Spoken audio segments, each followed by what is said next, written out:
Paisajes imaginarios.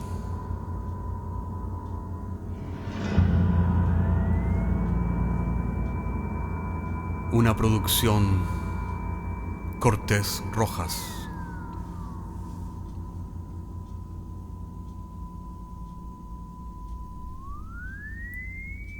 Temporada octava.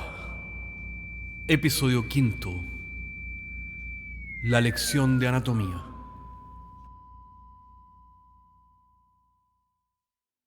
Y en los comienzos de la medicina moderna en Edimburgo, la demanda de cadáveres para anatomía produjo un negocio muy lucrativo para un grupo de ladrones que se hizo popular por robar cuerpos de los cementerios de la ciudad, irónicamente conocidos como los resurreccionistas. Y todavía hoy es posible encontrarse con tumbas en el cementerio de Greyfriars, del centro de la ciudad, donde las tumbas tienen rejas y candados para proteger los cuerpos. Esa oferta producida por los resurreccionistas lamentablemente no fue suficiente.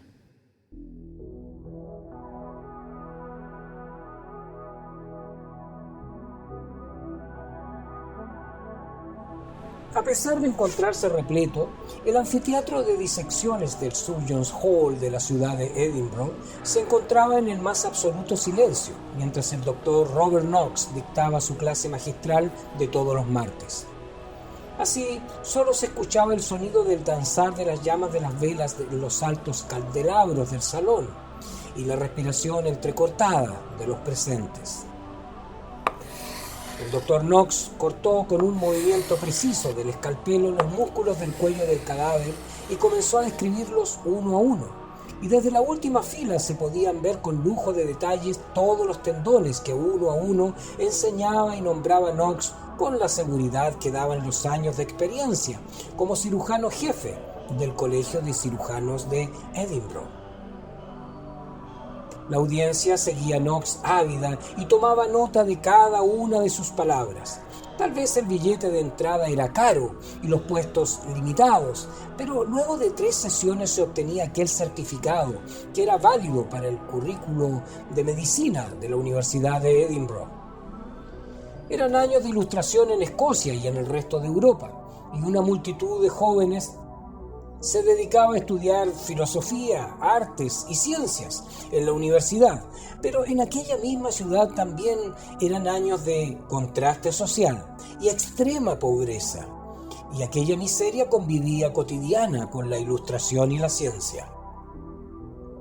Luego de terminar la clase, el doctor Knox abandonó el anfiteatro, dejando a un grupo de ayudantes a cargo de limpiar y ordenar la mesa y los artículos de disección.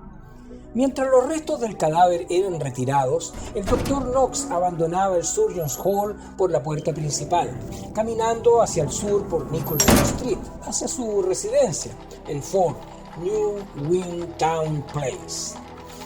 En la oscuridad de aquella tarde de febrero, solo se veían algunos pordioseros y la ocasional prostituta deambulando por las calles.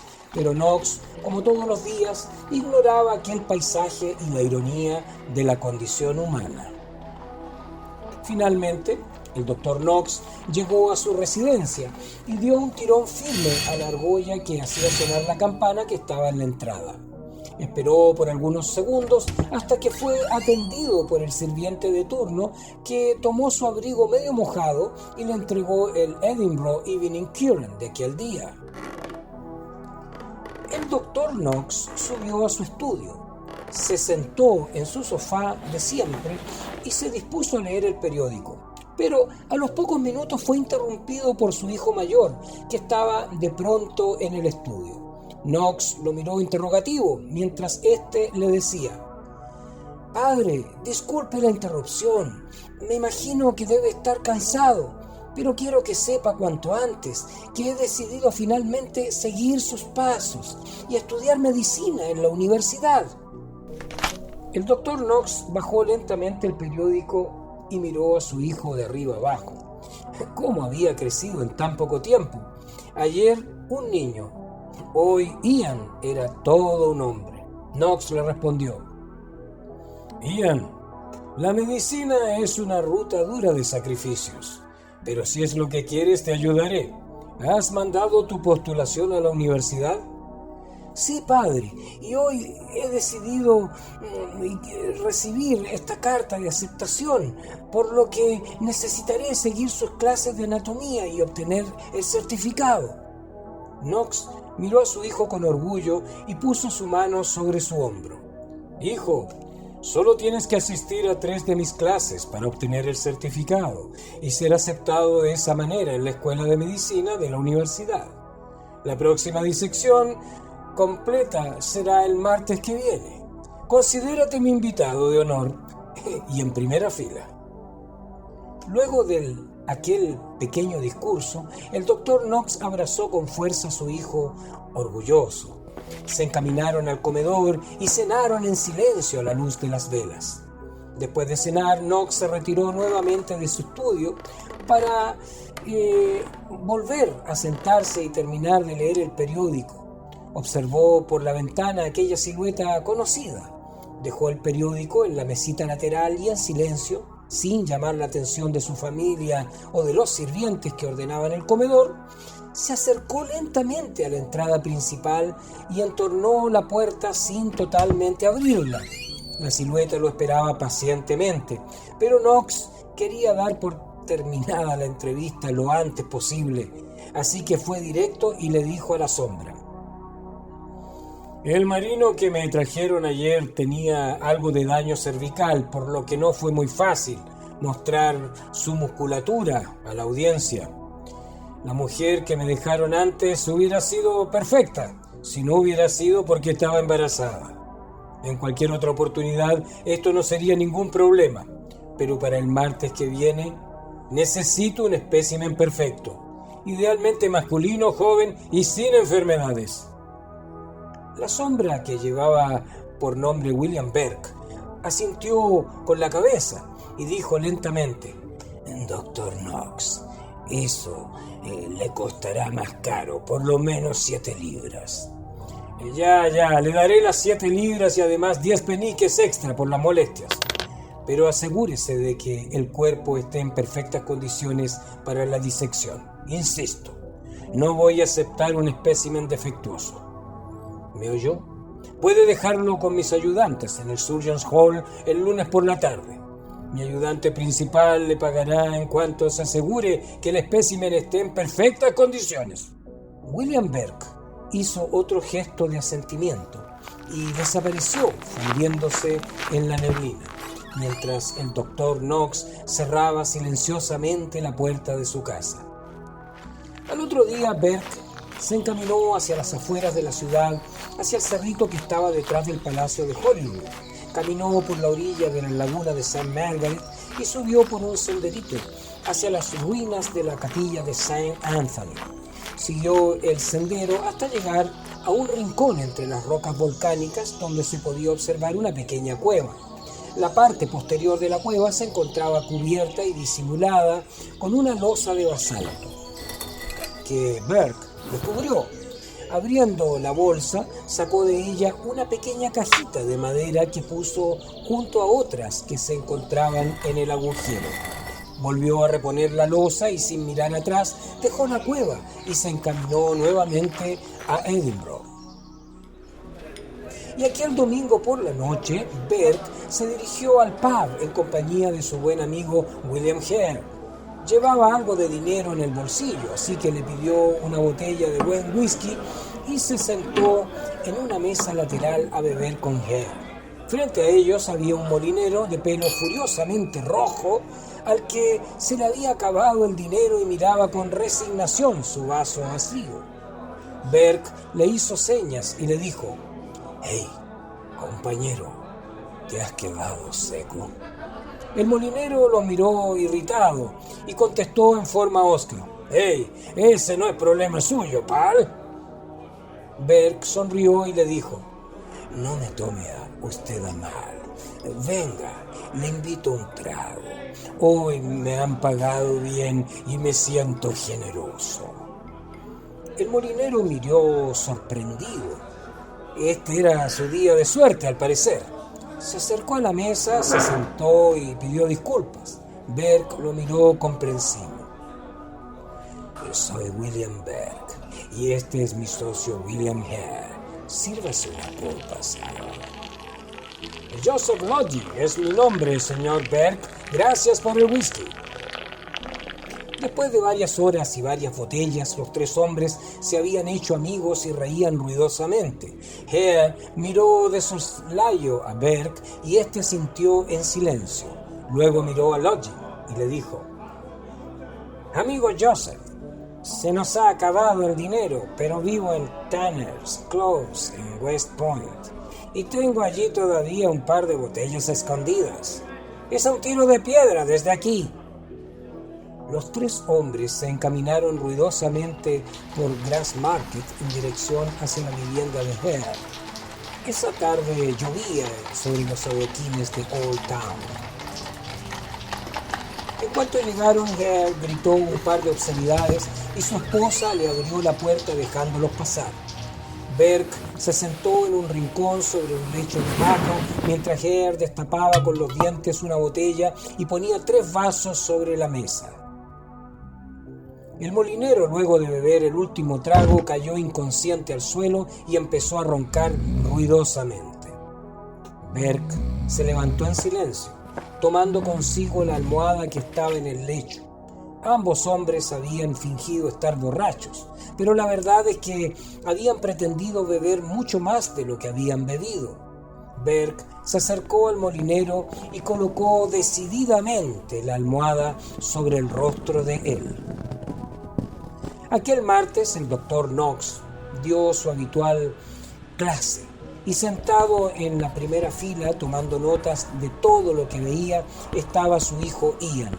El cuerpo en la mesa de disección era el de un hombre joven con el pelo furiosamente rojo.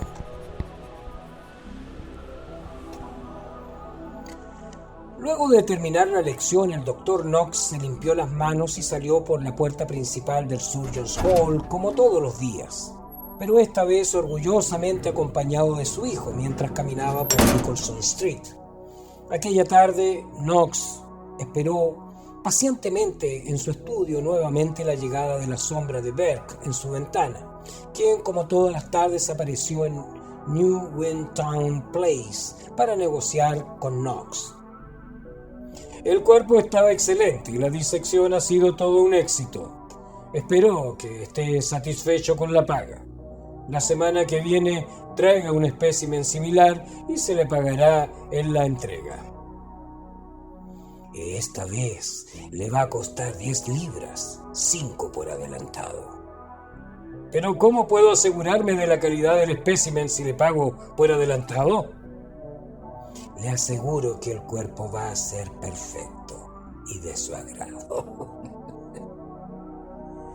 El doctor Knox suspiró irritado, pero sabía que necesitaba de cadáveres perfectos para dar la mejor impresión posible para Ian. Así que sacó de su billetera las 5 libras y se las dio a Berg. Miró al hombre y le dijo: el resto se lo daré a mi ayudante y este a su vez se lo dará a usted en cuanto despache el espécimen. El resto de la semana transcurrió sin novedades. Ian, como era habitual, una vez al mes viajaba a Glasgow por negocios, por lo que el domingo le dijo a su padre mientras cenaban: «Padre, me ausentaré como siempre, pero estaré de vuelta para la lección de anatomía». «Ian, puedo postergar la sesión hasta el miércoles. No es necesario que revienten los caballos para llegar a tiempo a la lección». «No es ningún problema, padre. Estoy seguro que llegaré a tiempo y estaré sin falta en el anfiteatro para su lección». Knox se despidió de su hijo y luego se retiró a su dominio temprano, ya que estaba cansado, pero tranquilo porque sabía que Berg, como siempre, no le fallaría. Así que pasaron los días y finalmente llegó el martes. Knox continuó con su rutina diaria de siempre antes de la lección de anatomía, que normalmente era la de ordenar papeles en su cargo de cirujano en jefe. Pero finalmente llegó la tarde. sin que Ian todavía hubiera vuelto de Glasgow. Knox sabía que era demasiado tarde para cancelar la lección. Había confiado en Ian porque le había prometido que volvería a tiempo y estaría en el auditorio. Tal vez no había tenido tiempo de volver a casa y estará esperándome en el auditorio, reflexionó Knox, mientras se ponía el delantal blanco y salía de la penumbra de las velas de su oficina al anfiteatro repleto e iluminado con brillantes candelabros. Cuando entró en el auditorio, vio que como todos los martes estaba repleto, pero Ian no estaba en la primera fila. Knox disimuló lo mejor que pudo su irritación. Se acercó a la mesa de disección y levantó la sábana que cubría el cadáver. Entonces gritó horrorizado. Su hijo había cumplido con su promesa. En Arthur's Seat, en tanto, detrás de la losa de basalto, una nueva cajita de madera había sido añadida a la colección.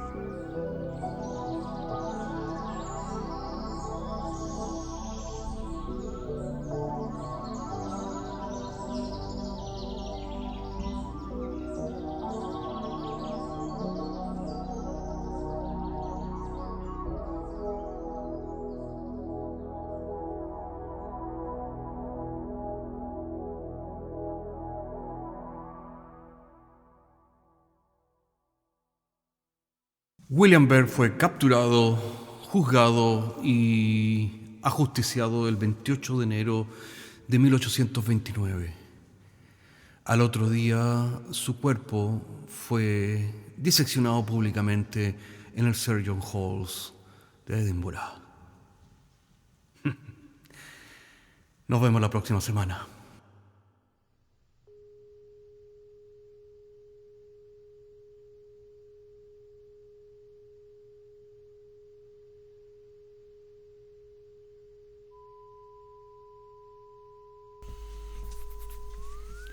Paisajes Imaginarios es un podcast semanal que se distribuye con una licencia pública general. Puedes encontrarnos en iTunes, Spotify o donde quieras que escuches podcasts. Contáctanos a paisajes@caco.cl. Hasta la próxima semana.